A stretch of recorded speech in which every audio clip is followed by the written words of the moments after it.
Hello friends, मेरे स्पामिस्ट्री and astrology video channel पे आपका स्वागत है। तो आज हम एनालिसिस करेंगे सैंड का और चेक करेंगे इसमें क्या क्या नई चीज़ें हमें सीखने के लिए मिलती हैं। तो एज यूजुअल शुरू करूंगा फिंगर्स के एनालिसिस से, उसके बाद चेक करेंगे फिंगर्स की सेटिंग को एंड माउंट्स को, और सबसे लास्ट में हम चेक करेंगे लाइंस को। इस तरह से पूरे हैंड का जो एनालिसिस हम कंप्लीट करेंगे। तो चलिए मैं शुरू करने जा रहा हूँ, साथ साथ ड्रॉ करता जाऊंगा आपके लिए ताकि आपको समझने में कोई दिक्कत ना हो। दोस्तों, वीडियो शुरू करने से पहले आपको बताना चाहूँगा, यह जो नंबर आपको आपकी स्क्रीन के ऊपर नज़र आ रहा है, यह मेरा व्हाट्सएप नंबर है। अगर आप भी अपने हाथ की वीडियो बनवाना चाहते हैं या फ़ोन कंसल्टेशन लेना चाहते हैं तो आप हमें व्हाट्सएप के ज़रिए, सिग्नल के ज़रिए या फिर टेलीग्राम के ज़रिए मैसेज सेंड कर सकते हैं। यहाँ पर आप देख सकते हैं इनकी जो हथेली है कुछ इस तरह से एक स्क्वायरिश शेप में नज़र आ रही है, जो इंडिकेट करती है एक हार्डवर्किंग टाइप की नेचर को। और अगर इनकी फिंगर्स को चेक किया जाए तो आप यहाँ पर देख सकते हैं फिंगर्स काफ़ी थिक हैं, मीडियम लेंथ में नज़र आ रही हैं, और सभी फिंगर्स के ऊपर आपको कुछ हल्की सीधी खड़ी रेखाएं भी नज़र आएंगी। इस तरह की सीधी खड़ी रेखाओं का होना इंडिकेट करता है कि नेटिव काफ़ी मिलनसार नेचर का रहने वाला है। ऐसी रेखाएं अगर सभी फिंगर्स पर मौजूद हो तो नेटिव का जो सोशल सर्कल है वो भी काफ़ी अच्छा बन जाता है। ऐसे व्यक्ति दूसरों के साथ बहुत अच्छे से तहजीब से पेश आने वाले होते हैं। और अगर हम इनकी फिंगर्स की थिकनेस की बात करें तो आप यहाँ पर देख सकते हैं काफ़ी थिक फिंगर्स नज़र आ रही हैं, जिसकी वजह से अच्छी एनर्जी एंड स्टेमिना भी इनके भीतर रहने वाला है। अगर हम लेंथ की बात करें तो आप यहाँ पर देख सकते हैं इनकी फिंगर्स लेंथ में अच्छी नज़र आ रही हैं, और इनकी जो शनि फिंगर है यानी कि मिडल फिंगर काफ़ी अच्छी लंबाई में है। इस फिंगर का अच्छी लेंथ में होना, स्ट्रेट होना इंडिकेट करता है कि नेटिव काफ़ी हार्ड वर्किंग नेचर का रहने वाला है। ऐसे व्यक्ति मेहनती होने के साथ साथ काफ़ी डिसिप्लिन्ड होते हैं और अपनी इन्हीं खूबियों की वजह से जीवन में काफ़ी अच्छी तरक्की कर पाने में कामयाब हो जाते हैं। अगर हम इनकी सूर्य फिंगर की बात करें तो आप यहाँ पर देखेंगे सूर्य फिंगर का झुकाव अंदर की तरफ होता हुआ शनि फिंगर की तरफ झुकाव फिंगर्स का होना नेटिव के जीवन में वैराग्य को बढ़ाता है। ऐसे व्यक्ति के भीतर वैराग्य की भावना रह सकती है। ओवरऑल अगर हम लंबाई की बात करें तो सूर्य फिंगर अच्छी लेंथ में है, जिसकी वजह से एक क्रिएटिव टाइप की नेचर ऐसे व्यक्ति की रहती है। काफ़ी अच्छी आर्टिस्टिक क्वालिटीज़ भी ऐसे व्यक्ति के भीतर देखी जा सकती हैं। सूर्य फिंगर का अधिक लंबाई में होना नेटिव को थोड़ा रिस्क टेकर बनाता है। ऐसे व्यक्ति जीवन में कई तरह के रिस्क ले सकते हैं। कई बार तो अपनी धन से जुड़ी इन्वेस्टमेंट्स के मामले में भी रिस्क लेने की रुचि इनके भीतर रह सकती है। अगर हम इनकी इंडेक्स फिंगर की बात करें तो बिल्कुल स्ट्रेट यह फिंगर आपको नजर आएगी, काफ़ी अच्छी थिकनेस में है, जिस वजह से नेटिव काफ़ी नॉलेजेबल रहेगा। काफ़ी अच्छी पर्सनैलिटी ऐसे व्यक्ति की देखी जा सकती है। अच्छी लीडरशिप क्वालिटीज़ भी ऐसे व्यक्ति के भीतर रहती हैं जिनकी गुरु फिंगर अच्छी लंबाई में नजर आए। बात करते हैं इनकी मर्करी फिंगर की, तो आप यहाँ पर देखेंगे मर्करी फिंगर लेंथ में काफ़ी अच्छी है लेकिन थोड़ी लो सेट है। आप यहाँ पर देख सकते हैं अगर मैं एक लाइन ड्रॉ करता हूँ तो कुछ इस तरह की रेखा बनती हुई, जिसमें आपको नजर आएगा कि यह फिंगर बाकी फिंगर्स के मुकाबले थोड़ा नीचे से शुरू होती है। जैसे आप सूर्य फिंगर को देखेंगे तो यह काफ़ी ऊपर से शुरू हो रही है, और जबकि इनकी मर्करी फिंगर नीचे से शुरू होने की वजह से लो सेट फिंगर कहलाएगी, और जिस वजह से नेटिव की नेचर थोड़ी हेजिटेशन वाली रह सकती है, थोड़ी सी शाई नेचर रह सकती है।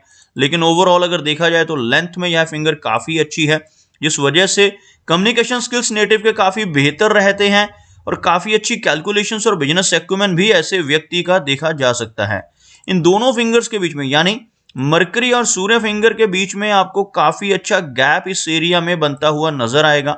इस तरह का गैप यहाँ पर होना इंडिकेट करता है कि नेटिव काफ़ी ज़्यादा इंडिपेंडेंट स्वभाव का रहने वाला है। ऐसे व्यक्ति थोड़े ज़िद्दी नेचर के भी होते हैं, और जो काम करने की ठान लेते हैं उसको कर कर ही दम लेते हैं। कुछ इस तरह का स्वभाव नेटिव का यहाँ पर देखा जा सकता है। चलिए आगे बढ़ते हैं और चेक करते हैं इनके सभी माउंट्स को, और उसके बाद हम चेक करेंगे इनकी सभी रेखाओं को भी।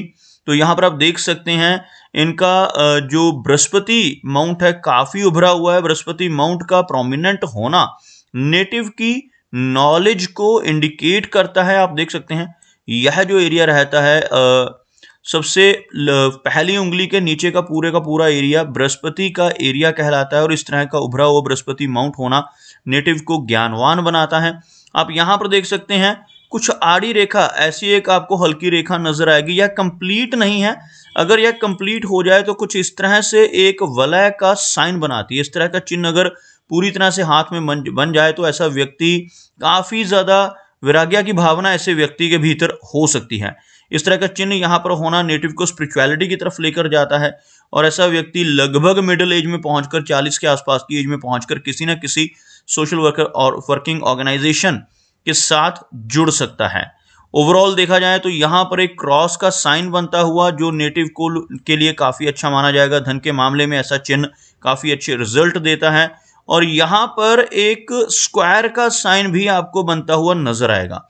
गुरु पर्वत के ऊपर अगर स्क्वायर का चिन्ह बने तो यह नेटिव को फैमिली की तरफ से सुख देता है, लेकिन इस तरह की स्क्वायर बनने से पहले नेटिव को अपनी फैमिली लाइफ में और मैरिड लाइफ में काफी सारी दिक्कतों का सामना भी इनिशियली करना पड़ सकता है।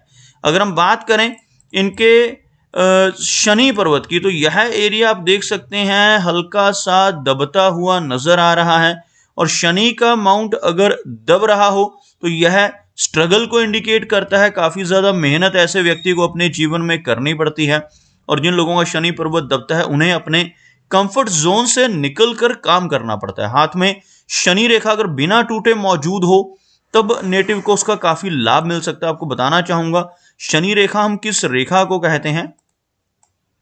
कुछ इस तरह की रेखा यहां से शुरू होती हुई अगर बिना टूटे यह यहां तक पहुंच जाए, जैसे मैंने अभी ड्रॉ की है, इसमें किसी तरह का कोई ब्रेक नहीं है। अगर ऐसी रेखा हो तो नेटिव को बहुत कम दिक्कत जीवन में आती है। लेकिन अगर यह रेखा कहीं से भी टूट रही हो, जैसे आप यहां पर देखेंगे इनके हाथ में यह रेखा इस एरिया में आकर यहां से इस तरह की ओवरलैपिंग के साथ आगे बढ़ रही है, अगर इस तरह की फॉर्मेशन हो तो नेटिव को जीवन में अप्स एंड डाउन्स का सामना करना पड़ता है। और खासतौर पर आप देखेंगे कुछ स्ट्रेस लाइंस इनकी भाग्य रेखा को काटती हुई भी नजर आएंगी, जिनकी वजह से जीवन में समय समय पर उतार चढ़ाव रहते हैं। लेकिन हाथ में इस भाग्य रेखा का होना नेटिव को कहीं ना कहीं से लाभ देता रहता है। ऐसे व्यक्ति को जीवन में धन की कमी नहीं होती, भले ही कुछ स्ट्रेस और अप्स एंड डाउन्स जीवन में आए, लेकिन उसके बावजूद ऐसा व्यक्ति काफी अच्छी इनकम अपने जीवन में जनरेट करता है।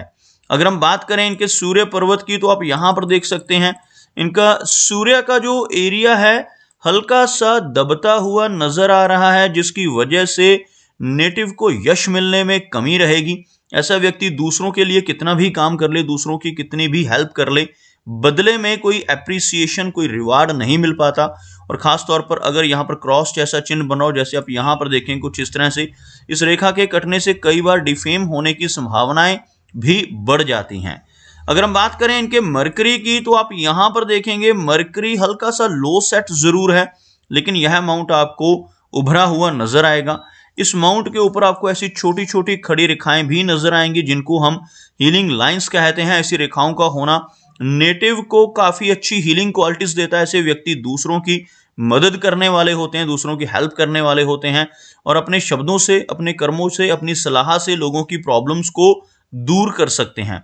इसी तरह के एक और बहुत ही अच्छा चिन्ह इनके अंगूठे के ऊपर बनता हुआ, इस तरह का जो अंगूठे के ऊपर आंख का चिन्ह बनता है जिसको हम बुद्धाजाई का चिन्ह कहते हैं। ऐसा चिन्ह होने से नेटिव की सिक्स सेंस काफी स्ट्रांग रहती है। ऐसे व्यक्ति आने वाली घटनाओं का पूर्वाभास काफी अच्छे से पा लेते हैं और पूर्व अनुमान लगाने की क्षमता इनकी बहुत स्ट्रांग रहती है, जिसको हम छठी इंद्री कहते हैं। इस तरह की छठी इंद्री ऐसे व्यक्ति की सक्रिय रहती है। चलिए आगे बढ़ते हैं और देखते हैं इनकी मेजर लाइंस को। तो आप यहां पर देख सकते हैं इनकी जो हार्ट लाइन है कुछ इस तरह से आगे बढ़कर एक विष्णु सिंबल बनाती हुई आपको नजर आएगी। इस तरह का चिन्ह जिसको हम विष्णु चिन्ह कहते हैं, ऐसा चिन्ह अगर हाथ में मौजूद हो तो नेटिव अपने जीवन में बहुत अच्छी तरक्की कर पाने में कामयाब रहता है। लेकिन यह तरक्की तभी मिल पाती है जब ऐसा व्यक्ति ईमानदारी के रास्ते पर चले और कोई भी बेईमानी का काम ना करे, और सही रास्ते पर चलकर अगर ऐसा व्यक्ति धन कमाता है तो जीवन में बहुत अच्छी ऊंचाई तक जरूर पहुंचता है। अगर हम देखें यहाँ पर इनकी लाइन ऑफ हार्ट को तो यहाँ पर आकर आपको यह हार्ट लाइन थोड़ी सी कमजोर होती नजर आएगी और इस रेखा में ऐसी छोटी छोटी ब्रांचेस नीचे की तरफ चलना इमोशनल सेटबैक्स को इंडिकेट करती हैं। ऐसे व्यक्ति को कई बार उन्हीं लोगों से धोखा सहन करना पड़ता है जिनके ऊपर बहुत अधिक ट्रस्ट हो। और हार्ट लाइन के लास्ट में चलकर इस तरह के आइलैंड्स के चिन्ह बनना इंडिकेट करता है कि ओल्ड एज में चलकर नेटिव को ब्लड प्रेशर जैसी दिक्कतें कोलेस्ट्रॉल जैसी प्रॉब्लम्स का सामना करना पड़ेगा। हार्ट से संबंधित कुछ प्रॉब्लम्स नेटिव को 50 की एज के बाद टॉलरेट करने पड़ सकते हैं। अगर हम बात करें इनकी लाइन ऑफ माइंड की, तो आप यहाँ पर देखेंगे माइंड लाइन कुछ इस तरह से चलती हुई और एक ब्रांच इसमें से निकलकर सीधा एक फोर्क का चिन्ह बनाती हुई यहाँ पर आपको नजर आएगी। इस तरह का बाइफोर्क अगर माइंड लाइन के ऊपर बनता हो तो ऐसे व्यक्ति की जो इमेजिनेशन करने की कैपेबिलिटी है वो काफी अधिक रहती है। ऐसे व्यक्ति काफी कल्पनाशील होते हैं। अगर अपनी इसी कल्पनाशीलता को अच्छे से इस्तेमाल करें, चैनलाइज कर लें, तब इस तरह की बाइफोक्ड माइंड लाइन का काफी लाभ होता है। ऐसा व्यक्ति अच्छा राइटर या आर्टिस्ट भी बन सकता है। अदरवाइज यही बाइफोक्ड लाइन नेटिव को स्ट्रेस भी दे सकती है। काफी ओवर थिंकिंग और ओवर इमेजिनेशन होने की वजह से नेटिव को थोड़ा तनाव या स्ट्रेस की दिक्कत का सामना जीवन में करना पड़ सकता है। अगर हम यहाँ पर बनने वाले इनके इस चिन्ह जिसको हम मनी ट्रायंगल कहते हैं कि इसकी बात करें, तो आप यहाँ पर देखेंगे यह जो रेखा है इसको हम फेट लाइन कहते हैं। यह रेखा माइंड की लाइन है और यह तीसरी रेखा यहाँ पर हल्की सी ओवरलैप हो रही है। और अगर यह रेखा यहाँ पर इस तरह से खुली ना हो तो यह कंप्लीट मनी ट्रायंगल कंसिडर होता, लेकिन यहाँ पर थोड़ी सी ओपन होने की वजह से नेटिव के पास धन का आगमन तो काफी होगा लेकिन खर्चे भी काफी अधिक रहेंगे। इसके बावजूद भी इस तरह का चिन्ह हाथ में बनना नेटिव के लिए बेनिफिशियल होता है। ऐसा व्यक्ति अपने जीवन में काफी अच्छा धन संचय कर पाने में कामयाब हो जाता है। अगर हम बात करें इनकी लाइन ऑफ लाइफ की, तो आप यहां पर देखेंगे लाइफ की लाइन कुछ इस तरह से यहां तक बिल्कुल स्ट्रेट चलती हुई, इसमें से एक ब्रांच, एक लंबी ब्रांच चंद्र पर्वत की तरफ जाती हुई आपको नजर आएगी। इस तरह की ब्रांच का होना नेटिव को लंबी दूरी की यात्राएं करवाता है, फॉरेन ट्रैवल करने का मौका और फॉरेन में लंबा स्टे मिल सकता है। और इसके साथ साथ आप यहां पर देखेंगे इनकी लाइफ लाइन की जो लेंथ है लगभग 70 से 75 के आसपास की एज को इंडिकेट करती हुई नजर आ रही है। केतु एरिया के ऊपर आपको इस तरह से एक फिश नुमा आकृति बनती हुई भी नजर आएगी। इस तरह का चिन्ह केतु पर्वत के ऊपर होना नेटिव को काफी भाग्यशाली बनाता है। आप देख सकते हैं कुछ इस तरह की रेखाओं से यहां पर एक आकृति आपको बनती नजर आएगी। ऐसा चिन्ह केतु पर्वत के ऊपर मौजूद हो तो नेटिव को जीवन में कई बार अचानक धन लाभ होने की संभावनाएं रहती हैं। उसी के साथ साथ ऐसे व्यक्ति को इनहेरिटेंस में धन मिलने की संभावनाएं और इंश्योरेंस का धन मिलने की संभावनाएं भी काफी अधिक हो जाती हैं जिनके केतु पर्वत के ऊपर ऐसा चिन्ह बन रहा हो। अगर हम इनके वीनस यानी शुक्र पर्वत की बात करें तो आप यहां पर देखेंगे वीनस का एरिया काफी उठा हुआ है, लेकिन इस माउंट के ऊपर बहुत सारी ऐसी बारीक रेखाएं आपको नजर आएंगी। ऐसी रेखाएं होना नेटिव को रिलेशनशिप्स में दिक्कत देता है, फैमिली मैटर्स में प्रॉब्लम्स रहती हैं। रिलेशनशिप्स में और मैरिड लाइफ में इस तरह की रेखाओं की वजह से दिक्कतों का सामना नेटिव को करना पड़ता है क्योंकि यह रेखाएं वीनस माउंट को अफ्लिक्ट करती हैं। अगर हम इनके चंद्र पर्वत की बात करें तो आप यहां पर देखेंगे चंद्र पर्वत का एरिया काफी क्लियर है, लेकिन यहां पर इस तरह की रेखाएं होना, जैसे यह कुछ आड़ी रेखाएं आप यहां पर देख पाएंगे, इनकी वजह से थोड़ी एंग्जाइटी की दिक्कत नेटिव को रहती है, लेकिन लाइफ में काफी ट्रैवल रहने की संभावनाएं भी रहेंगी। तो दोस्तों ये कुछ एनालिसिस थे इनके हैंड के बारे में और मेरी कोशिश यही रहती है कि सभी सवालों के जवाब एक ही वीडियो के थ्रू दे पाऊं, लेकिन फिर भी कोई ना कोई चिन्ह या सवाल रह जाता है। तो इनसे रिक्वेस्ट है कि अगर इनका कोई क्वेश्चन पेंडिंग है तो मुझे व्हाट्सएप पे मैसेज करें। मेरा वीडियो वॉच करने के लिए आपका बहुत बहुत धन्यवाद।